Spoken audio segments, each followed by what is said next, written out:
Good morning, good evening, good afternoon, whatever time you are listening to the Stiletto Talks podcast, where we love to bring women on that are doing their thing and exercising their purpose and all that good jazz. So, as always, my name is Paula Hutchinson, and I am the creator and founder of the Stiletto Talks. And on this podcast, this is a safe space for us to discuss our transitions, our life, and how we move through life to impact others, and how we find balance in entrepreneurship and the things that we love. So today I have one of my sisters. We were together on an anthology project, and we have just stayed connected virtually. And I want to talk really quickly about the virtual space before I bring her introduce Ivana. So when the pandemic came, most people felt like, hey, I've been cut off. I cannot connect with others. How am I supposed to do this space, this thing, and I can't connect with others? Well, one of the good things about being in a virtual space is that it allows you to actually expand your territory and connect with others with like minds from all over the country. And I have found that many of our past guests that we've had, even from the previous anthology project, The Journey of the Sisterhood to Purpose, many other women are spread out all over the country. So it has allowed us the opportunity to expand that network outside of our comfort zones and our regional communities. And so, to that, in being a part of an anthology project last year, I was able to connect with Dr. Evona Smith. And I'm going to get into some things with her where you can hear her story of transition, because the pandemic is not the only thing that causes people to shift into a transition. It could be your age, it could be your job leaving, it could be a host of things that may impact the way you have to do life, the way you need to earn income, the way you need to support your family, and just your mental health. It gets to a point where that transition is there. Should I stay in the workspace and become an entrepreneur? Should I do both? Or should I just go all in and become an entrepreneur? So, to that, we have someone who can identify with all of that because her shift in her life was unexpected. But because of that, and through that, in her mindset, she's going to walk you through how she got to this current stage of who she is today. So we're going to take you through this so that if you are a person that's going through this and you don't know what your next may look like, Dr. Ivana Smith is going to be a good person for you to be inspired by. So I definitely suggest you check this podcast to listen to a couple of times because it's going to really, really inspire you. So, without further ado, I want to bring on my anthology mate. She is a nurse practitioner. She is an author. She has a publishing company. She is all things entrepreneurial space, women's empowerment. Welcome, welcome, welcome, Dr. Ivana Smith. Thank you so much, Paula, for having me. I'm so glad to be here. And I thank you so much for that wonderful introduction. I appreciate you allowing me to be here to share my story with other women. Yes, yes, I am so excited. And of course, she's from my home state, so y'all pardon us if our accents come out. But we keep it real on this show. So, Yeah, but we're gonna try not to get all the way into our Louisiana accents to the point where you all can't understand us. So we're gonna do what we can. Now, exactly. so I want to just for starters, Ivana, bring us to your background. Like, what is your background education wise? Okay, so as you said, I'm born and raised in New Orleans, Louisiana. And I also received my education in New Orleans. I've traveled a lot, but there's no place like home. So I haven't left home for a long period of time. So I am a family nurse practitioner. I attended Dillard University in New Orleans for my Bachelor's of Science in Nursing. And I've been a registered nurse since 2003. And I followed up. I decided to go back to school to become a nurse practitioner. I attended Loyola University in New Orleans to get my Master's of Science in Nursing. And then once I became disabled, I went back to school online and I received my Doctor of Nursing Practice from Loyola as well. So I've been a nurse practitioner since 2009. So that's pretty much my educational background. That is awesome. That is so awesome. So now you are currently in the space of being an author. You are a Yes. publisher. So those that want to publish their books, they can come through you. And that is kind of a stark contrast from a medical background. But of course, you're Mhm. human, and so Yes. that's what we love to always bring up to our ladies and listeners, that life is just life. So although it is a stark contrast, I want you to walk us through what has gotten you to the point where you have identified this purpose of this amazing publishing company and the books that you put out now. Sure. Well, um, actually, it started when I was a child. I always had a love for writing. When I was little, I used to just make up stories and write them. I used to write stories for school, and I just did it for fun. I never really, I never really pictured myself as a published author. I didn't even really think that was a thing that was possible for me to do at one point in my life. So throughout my adulthood, I continued to write. I write poetry, short stories, but I've never even thought about publishing anything. So in 2015, I was practicing as a family nurse practitioner in a busy clinic. I love my job. I love what I do because I love walking people, assisting people to get to their highest level of functioning, whether it's being there to coach them back to their the best mental health that they can have, or coaching them back to the best physical health that they can have. So I always love that. Especially as a nurse practitioner, that's why wanted to go back to school. I was at the bedside and I would not see my patients get better. So as a nurse practitioner, I would be in the clinic.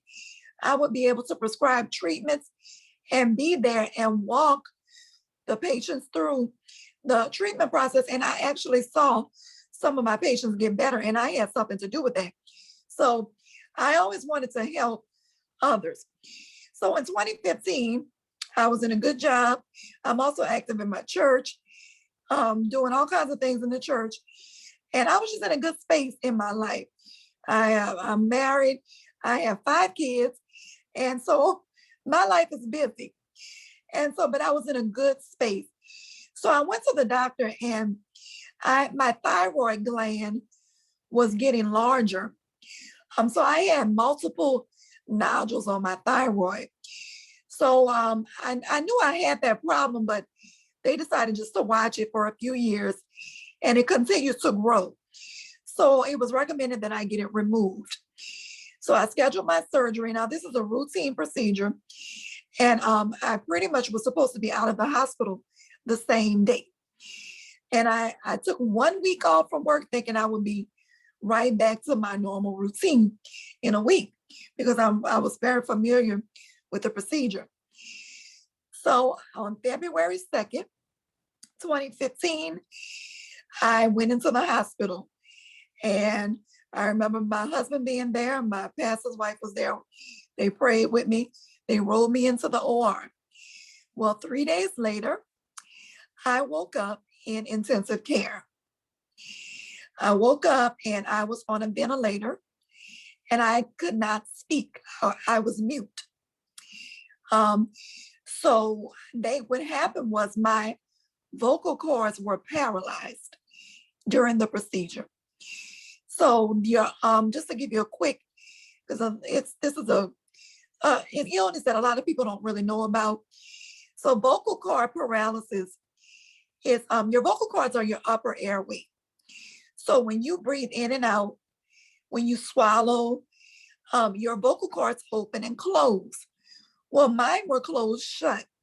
So that means I didn't have an upper airway at all. So I went into respiratory failure at the end of the surgery. So they had to put me in intensive care placed me on a ventilator, and my vocal cords were paralyzed, so I couldn't speak. So they left me there in a medically induced coma for 3 days to see if my vocal cords would start to move on their own. Well, after 3 days, they never moved. So they had to bring me back to surgery and insert a tracheostomy in my neck. So after that surgery, they took me out of the medically induced coma and they were gradually weaning me off of the ventilator. So I woke up and I was aware of what was going on, but I was confused because I went in one way and I came out a different way. So I felt like I woke up in a nightmare. And I'm a woman of faith. And even with the strong spiritual background that I have, this was the hardest thing that I've ever encountered in my life. I had to learn how to speak again. I could not speak for 6 months. So I went home with a trach that had to be cleaned and suctioned, and my husband had to take care of me. I couldn't say good morning to my children. I couldn't do those things that I was accustomed to doing every day. So I was devastated. I went into a deep depression. I couldn't find my way out, and I could not get adjusted to my new way of living. So fast forward, about 6 months, I did not have a voice. Eventually, my vocal cords start to move a little bit. They are still partially paralyzed. One is completely paralyzed. The other is partially paralyzed. That's why I have sound to my voice now. I had to go through about 8 procedures within the span of 2 years. I had 8 surgeries to be able to live without a trach, because I just didn't want the trach for the rest of my life. As a woman, a young woman, I was in my late 30s when this happened, and with a husband, and you want to feel sexy and attractive, and it just really affected my self-image. So I wanted the trach removed. So I went to a specialist and I had to go through 8 procedures. So even after the procedures, I am still disabled. So I was praying and I'm like, Lord, now what? I was unable to practice like I would before. I can't work in a busy clinic because my vocal cords affect my breathing. So I get short of breath when I do little things just around the house. So I couldn't go back to my normal work. So I had to figure out what was I going to do. So I went back to school, like I said, and I got my doctorate because I still, I have my husband and my children, but as a woman, I needed something for me that's just for me, just that I can say, this is what I'm doing. This is who I am outside of my husband and my children. And because it makes me feel valued. It makes me feel like I have a purpose, a greater purpose. And so I went back to school. I got my doctorate. And then, okay, that was done in 2019. And now I'm saying, okay, now what? So when the pandemic hit, I saw how my children were being affected mentally from, when we were first locked down. They were pulled out of school. They were just at home. We couldn't go to the stores. When we would go out, it was me and my husband would go out and do the shopping and come back in. So it was really, they couldn't contact their friends. They couldn't be in physical contact with them. So it really affected them mentally, and as well as many adults. So I decided to write a book about the pandemic for children to help them to cope, and at the same time, use my nursing knowledge by teaching them how to use precautions in language that they can understand. So I wrote my first book, Sophia's Pandemic World. And I published Sophia's Pandemic World in June of 2020. And since then, I've published 6 more books. I've published Sophia's Pandemic World has a coloring book. She also has a teacher's guide that teachers can use in the classroom. I've also published 2 journals and 1 prayer journal for parents of virtual learners and homeschoolers, because I was homeschooling my kids and it was very stressful. So I created this prayer journal to help parents to cope, and also a gratitude journal for breast cancer survivors, which I'm not a breast cancer survivor personally, but I've taken care of many breast cancer survivors. And that was something that I was in my heart to do. And my last children's book that I published is called Breathe. And it's a short story to help children cope with social injustice. With everything that's going on in our world, I wanted to create something to help parents have these conversations, because it's difficult to explain to my children the things that they see on the news and the injustices that are happening.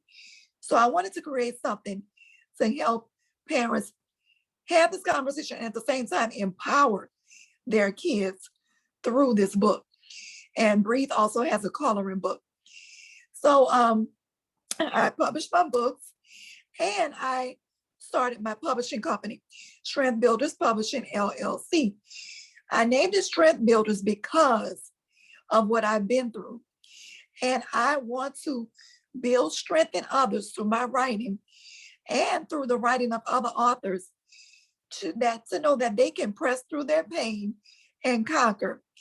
That you, just because you have a tragedy, something unexpected in this thing that we call life, it is not the end. God allows us to go through things so that we can truly find our purpose. And like you said in the beginning, Paula, I would have never met you. And I met so many wonderful women and on social media during this pandemic. It's amazing the connections that I made. And I would have not even had the time to write books or even thought about owning a publishing company. So that's really my message. I felt like in the beginning of this that I was the nurse practitioner, and that's all I knew how to do. But that was totally wrong. Think about your passion, something that you love to do. And my passion was always writing. And that passion is usually what you need to utilize to really walk in your purpose that God has called you to. And that's what I feel like I'm doing.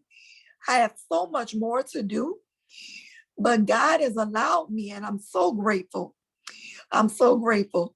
He's allowed me to reach out and use my gift to touch many more people than I was touching in that clinic or even in the church, to touch people that I may have not have ever met with my stories and with the stories that are in my books, and really with my testimony. Because I made a vow to the Lord when I was on my hospital bed. I said, Lord, if you bring me out of this, I'm going to tell this story wherever I go. And that's I've been trying to stick to my vow. I've been sticking to my vow. Whenever I allotted the opportunity, I share my story to encourage others. You can make it. And even with a disability today, I have things that challenge me in my body. I get short of breath very easy.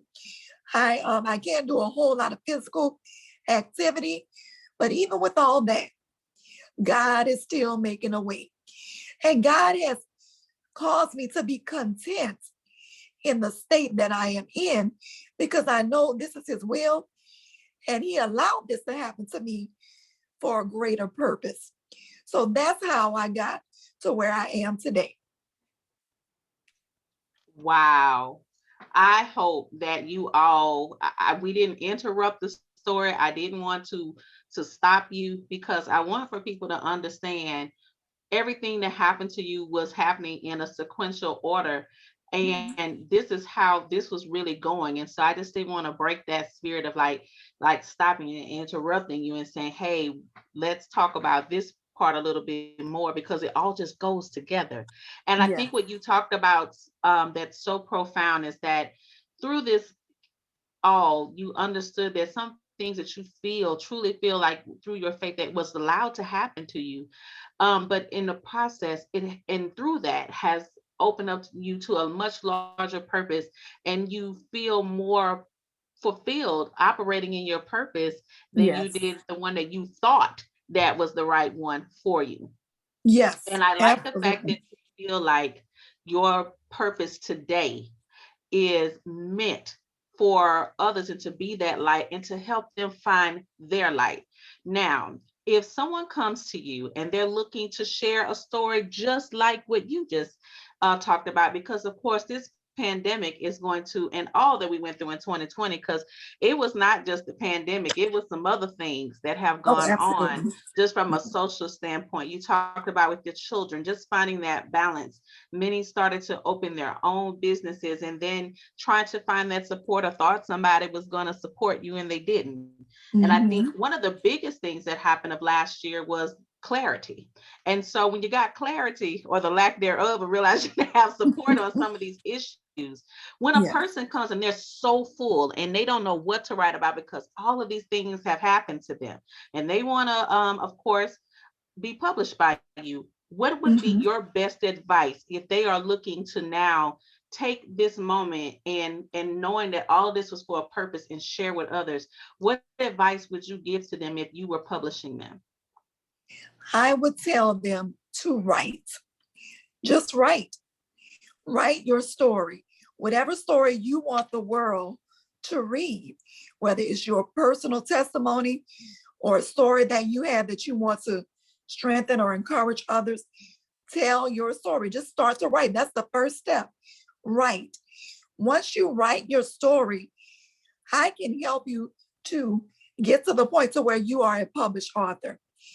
You just write what's inside, put it down on paper. That's the hardest part. Once it's written, then we can take it from there. So that's my advice. Write, write. Great advice. And I want to talk about the balancing of all of this. Because, like you said, you're an entrepreneur, you have children, you help others in their gifting, you're married, you have all of the things that are many of our listeners would identify with, that they wear all of these multiple hats, and yet they know that they have a purpose. What do you feel like is one of the key things that you would advise someone who's looking to who wears all of these hats? How do they find balance in everything that they're doing? So what I do pretty much is develop a strong prayer life. Prayer. Prayer is what keeps me centered. Prayer is what keeps my mind clear. Pray. Develop a closer relationship with God. Pray so that you can hear from God when God is leading you in different directions. I find when I am not praying as much, when I'm not reading my word like I should, my mind is cluttered. And even when I do pray, it's hard to hear from God, basically, on what God is leading me to do. So I have to step back, clear my mind, and kind of dial back on some things. Pray. Pray also, you need to set boundaries. Boundaries. And when I say boundaries, I mean, as an entrepreneur, you don't have set business hours usually, but you need to have those business hours because you will find yourself working 7 days a week, 24 hours a day on something. I gotten to the point where, I mean, in the middle of the night, I might get up and say, oh, I need to do this. when that's time, I could be spending sleeping or, spending time with my husband or my children on a Saturday instead of going out with them. I'm inside doing work, which that's not healthy. You need boundaries. So just like your 9 to 5, you need to have office hours. And you need to let your clients know, if you have clients, these are my office hours. If you contact me after my office hours, I will reach out to you the next day, the next business day during my office hours. Handle your own business just like you would your 9 to 5. Give yourself days off. You need at least two, I would say more than one, at least 2 days off where you're not picking up any type of work. You need self-care time. You don't only need family time, you need time to take care of you. Do something for yourself. And because you will get burned out easily as an entrepreneur if you don't set boundaries. Also, boundaries with social media. With business owners, we have to be active on social media to promote our brand. However, at a certain time, Facebook is turned off, Instagram is turned off, and I'm not going on there because I need to have boundaries. I don't need to be on social media all day and taking away time where I can be doing something with my family or for myself. So boundaries is important, and prayer. Put God first in everything you do, and don't know when to say when. If you need a break, know when to back up and say, okay, I'm going to take this week off. Or if you don't just continue to accept multiple clients and you're already behind in your work. So know when to say when. It's okay. This is your business. So you have full control of what goes in and what comes out. So know that you're in control and put God first in everything that you do. Great advice. Could not have said it better. This has been just an amazing interview. And this has been more like, I don't feel like an interview, but just like a come to Jesus meeting. This is real. This is raw. This Yes. is what it takes. And I Yes. think sometimes that people think that's just this magic formula to be an entrepreneur, but often many of us don't just decide to be purpose. We don't choose purpose. Purpose chooses us. That's So, right. and so in your case, I am so glad to see you operating in your purpose. I cannot wait to get to New Orleans soon. We must definitely connect. Now Yes. that Earth is starting to be a little Okay. safer place for us to move around, Yes. certainly hope to be able to do some things together and hopefully collaborate in your area. But I want to also Absolutely. make sure that our listeners know, how can they reach you? Okay, great. So you can reach me, my website, first of all, you can go to my website, you can look at my books, purchase my books there, and you can also contact me via my website, and it is strengthbuilderspublishing.com. And also you can email me at Dr. Evona, Evona Smith at strengthbuilderspublishing.com. You can also reach out to me on Facebook at Evona Lee Smith. And I'm also on Instagram at Dr. underscore Evona Smith. So you can reach out to me any of those ways. Awesome. Well, I hope that anyone who is listening today has gotten inspired. If you feel like your situation is unique to you and you're just at the end of the rope and you don't know, hey, this is just too heavy for me. When is the right time to start? Just get started. Often in our darkest times, it provides the most clarity for us and conviction to know how to move and operate in our gifts. If you are not following the Stiletto Talks shame on you. But definitely share this. Share, first of all, shame on you. But I'm also going to encourage you to definitely please sign up to our email list. We have blogs on many of our speakers, as well as information that's relevant to how to work entrepreneurship, work, and balanced life, because real life is always going on, at www.thestilettotalks.com. Now, if you are checking out our podcast, of course, you can find us on iTunes, Spotify. We're now on Pandora. We're everywhere. And so definitely check us out. We're also on Podbean. So as always, we thank you so much for listening to the Stiletto Talks podcast. We are appreciative of each and every listener and each and every person that shares this podcast. It is a safe space for women to declare that they are living in their purpose, living a life of purpose, on purpose. So, again, my name is Paula Hutchinson. Thank you all so much for joining the Stiletto Talks podcast.